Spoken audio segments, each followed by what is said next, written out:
যেখানে রথটা ছিল ঠিক তার পাশেই কিন্তু রয়েছে কৈলাস মন্দির। আর এই কৈলাস মন্দিরের নাম আমি কিন্তু বেশ কয়েকবার বহু মানুষের কাছ থেকে শুনেছি। তো এসেছি যখন ভাবলাম চলো কৈলাস মন্দিরটাও একবার দেখা যাক যে কী আছে ভেতরে।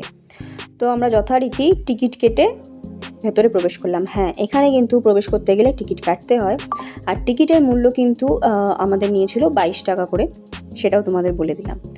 তো মন্দিরে ঢুকেই আমরা দেখতে পেলাম যে প্রথমেই রয়েছে কিন্তু বজরংবলীর একটা মন্দির।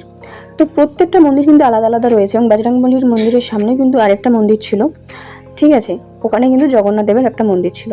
তারপরে আমরা চলে গেলাম ঠিক এই জায়গাটায়, মানে ওটার পাশ দিয়ে এলে এখানে দেখা যায়। তো এখানে এসে কিন্তু আমার ছেলের কথা খুব মনে পড়ছিল। সিঁড়ি দিয়ে উঠে একদম কিন্তু প্রথমেই ছিল লোকনাথ বাবার মন্দির, তারপর আবার সিঁড়ি দিয়ে উঠে ঠিক তার উপরে ছিল মা কালীর মূর্তি। মানে সিঁড়িটা দিয়ে উঠতে আমার কিন্তু বেশ ভয় লাগছিল, একদম ছোট্ট জায়গার মধ্যে, তোমরা দেখতেই পাচ্ছ ছোট্ট সিঁড়ি। আর আমার বরাবরই এইরকম পাকানো সিঁড়ি বা ওই যে লোহার সেই ফাঁকা ফাঁকা সিঁড়িগুলো হয়, ওগুলোতে একটা ভয় রয়ে গেছে। তো সেই জন্যই আমি ভীষণ ভয় পাচ্ছিলাম। তো ঠিক মা কালীর মূর্তির একদম ওপরে রয়েছে বাবা শিবের মূর্তি, মানে একতলায় লোকনাথ বাবা, দোতলায় মা কালী, আর তার ওপরে স্বয়ং মহাদেব বিরাজ করছেন।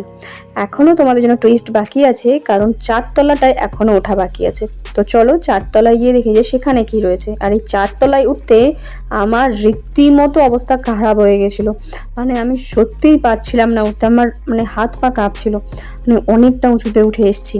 আর সিঁড়িগুলো দেখতে পাচ্ছ ভীষণ খাড়া খাড়া ছিল, ছোট্ট ছিল। তো উঠেই দেখলাম এখানে কিন্তু রয়েছে মা দুর্গা আর স্বয়ং মহাদেব, দুজনেই কিন্তু একবারেই এখানে একসাথে বিরাজ করছেন। তো এটা আমার বেশ ভালো লেগেছিল। তো এখানে এসে দেখলাম যে সবাই ছবি টবি তুলছে, আমরাও তুলবো বলে ভেবেছিলাম, কিন্তু এনাদের জন্য আমরা প্রায় 10 মিনিট অপেক্ষা করেছিলাম, কিন্তু এনাদের ছবি আর তোলা সম্পূর্ণ হয়নি। তাই আমরা নিচে নেমে চলে এসেছিলাম, এসে একটু দোলনায় দোল করছি। মুখে কি হাসি নেই? হাসতে শিখায়নি?